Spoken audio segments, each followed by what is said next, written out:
Alabama basketball was the talk of the country last week as Charles Bediako sued the SEC and was granted a temporary injunction. And he played against the Tennessee Volunteers on Saturday, but it wasn't enough as Rick Barnes and company go to Coleman Coliseum in Tuscaloosa and get the big win. Thanks in large part to Nate Amon, who had a career game. He and Gillespie combined for 52 points as Tennessee gets a win on the road. Another close game between these two teams. They have a history of it.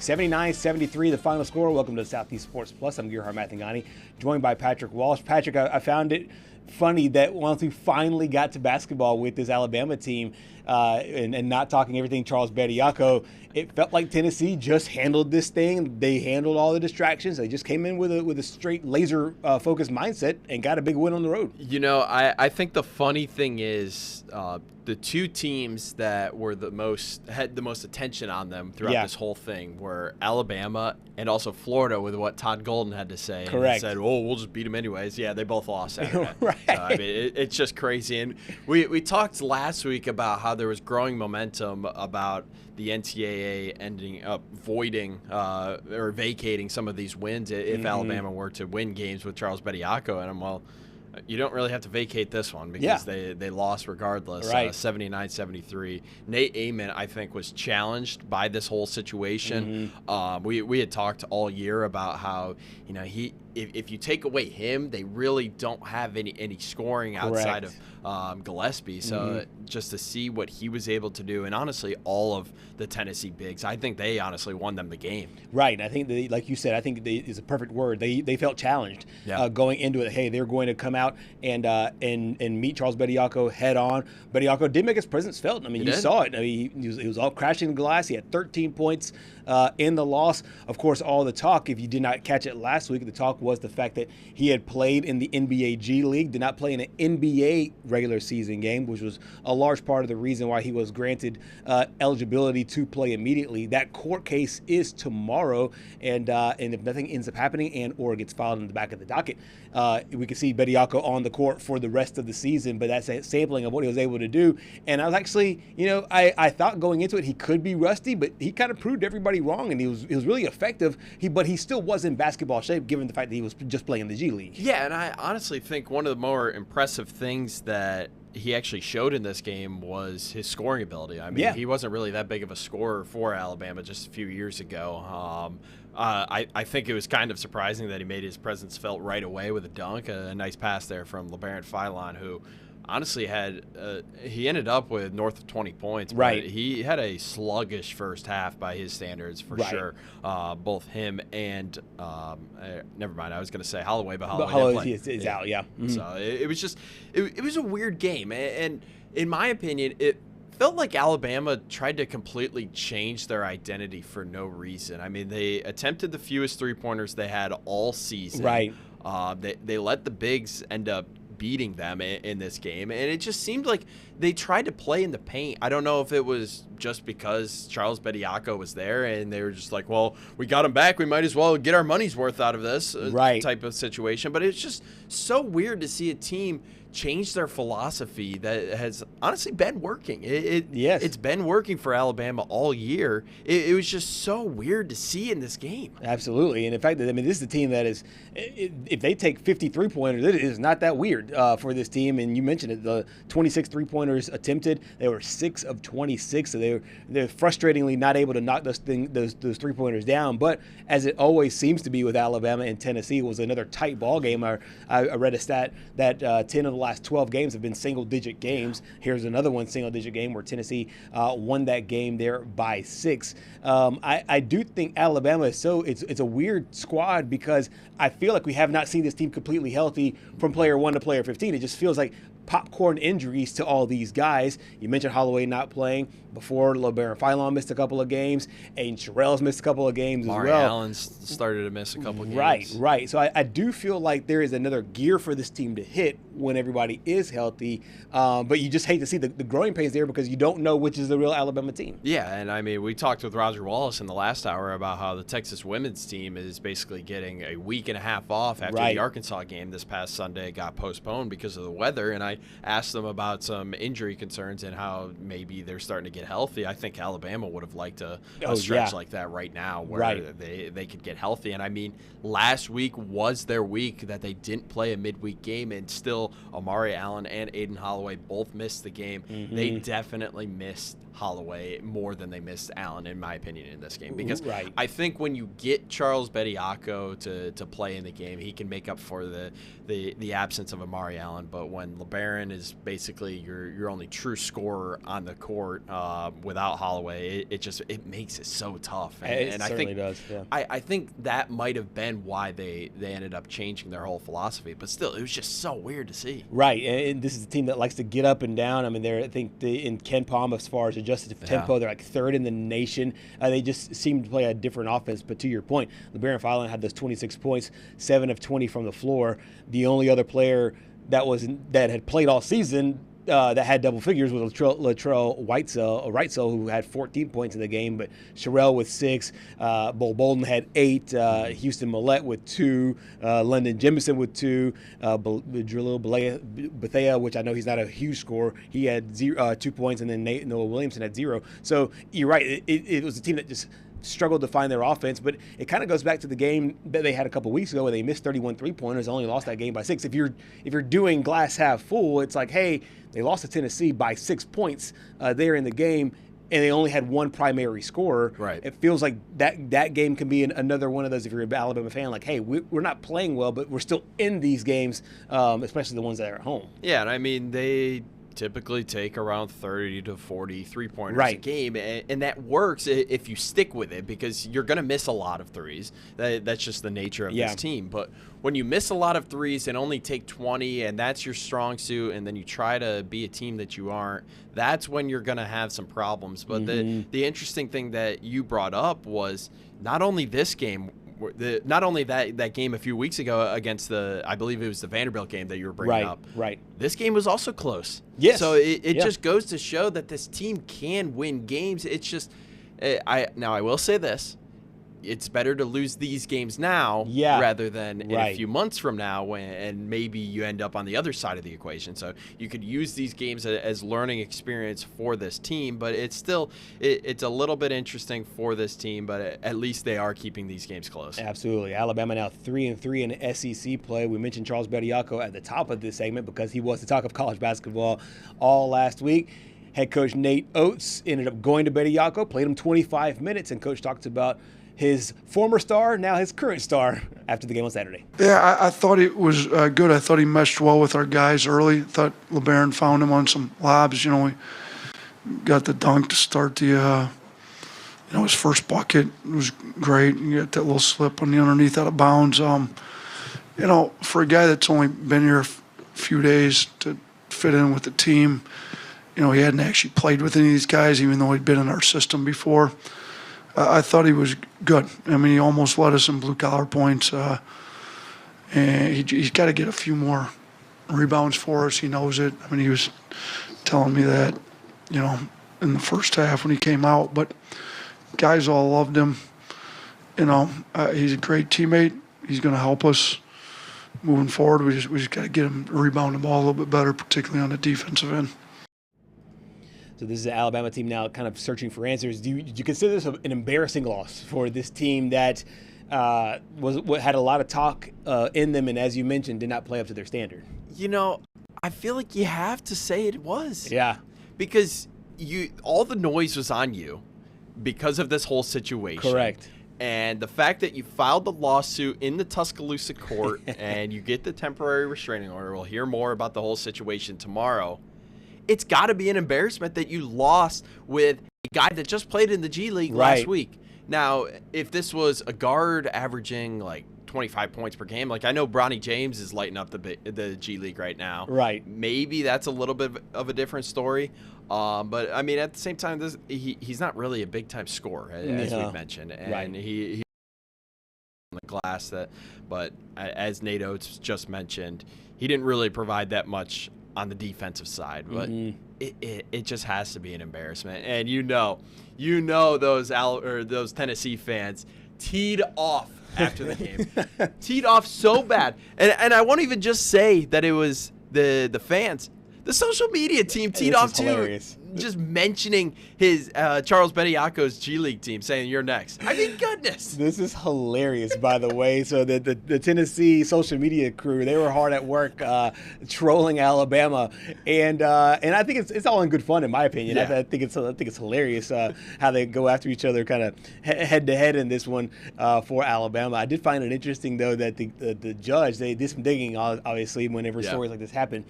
Did some digging on the guy that was the judge in this case. Turns out that judge is like a six-figure donor with his money, and then his wife is actually representing a former Alabama player that is in court for some reason. I don't think it's basketball related.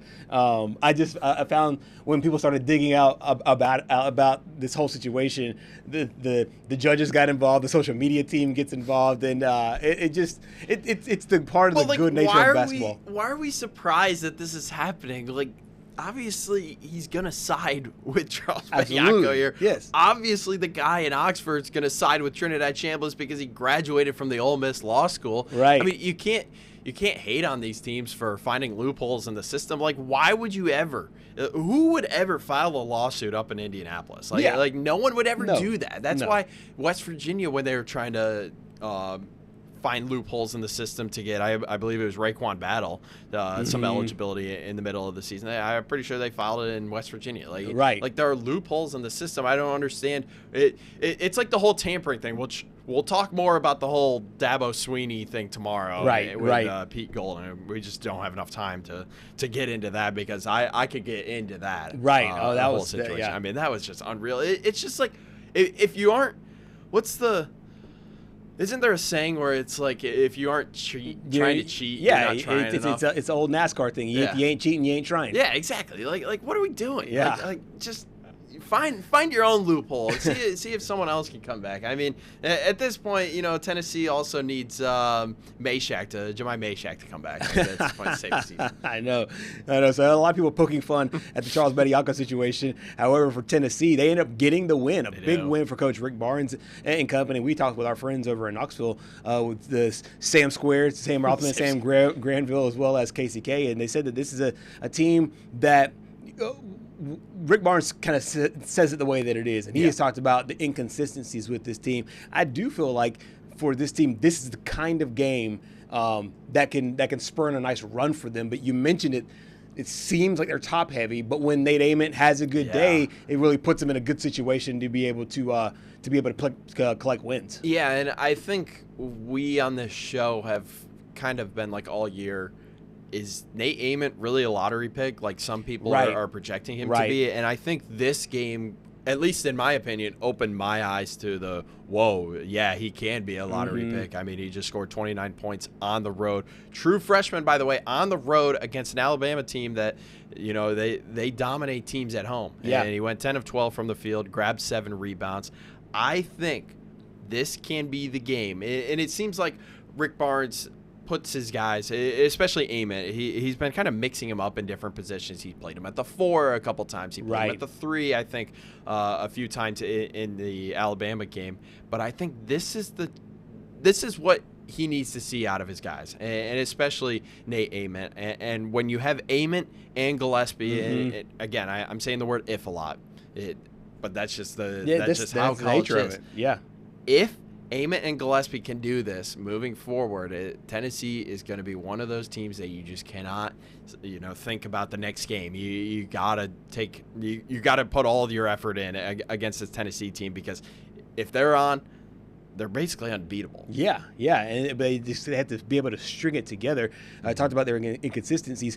They played 6 games. There you see Nate Ament's numbers against Alabama, but you mentioned it, the fact that people talk about him as a lottery pick, and it feels like if you cut on this tape, he certainly looks that way, looking to continue that. But you mentioned Gillespie there as well. He had a really good game, really strong game for him though as well. And I do feel like with this team, you probably don't have to have both these guys scoring in the 20s, but if you do, they are very, very dangerous. But you don't want to be too reliant on these two guys as they move forward. No, and I mean we've seen with their in-state rival Vanderbilt, they're a little bit top-heavy with Tyler Tanner, and we've seen what happens when Tanner doesn't have a good game. Right. And we've been seeing what happens with Tennessee when Gillespie and Ament both at the same time. Right. If they both at the same time do not have a good game, they're not winning. They're not winning at all. They're winning. Yeah. Right. They're winning maybe one game out of 10. But when they're both on, they're winning 9 times out of 10.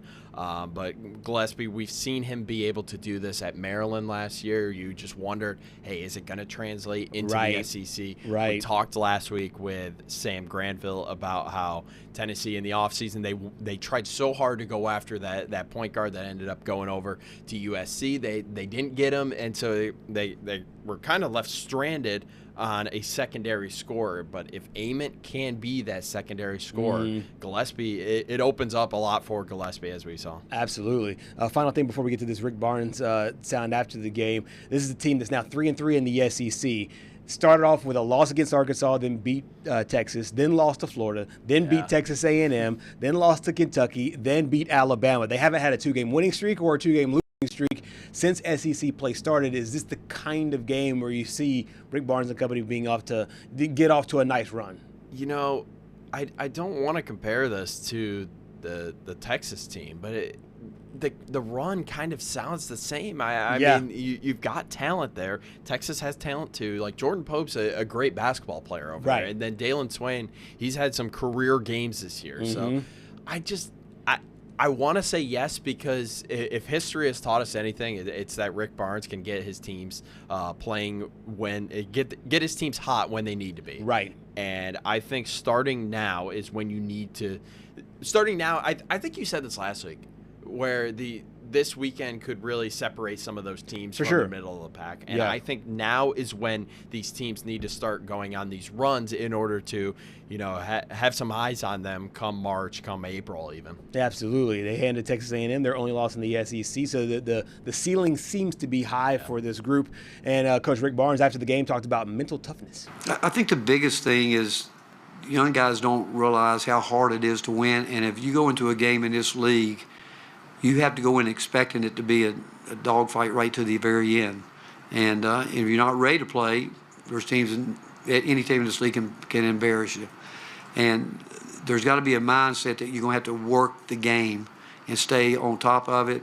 And we've had some games this year, and again, I don't ever want to take when somebody beats us, they beat us, and every coach goes back and looks at it and says, well, if we'd have done this or that, no kidding, but we didn't do it. And sometimes the opponents have something to do with that. Sometimes they're self-inflicted wounds. But I hope that, the best part was we had a really hard week this past week, and I really felt that we came out tonight and what we worked on showed up here tonight. And hopefully it's something we can build on, but it's not going to be easy. It's never going to be easy, and I hope they understand that. Coming up next is a really interesting game against a Georgia team in Athens.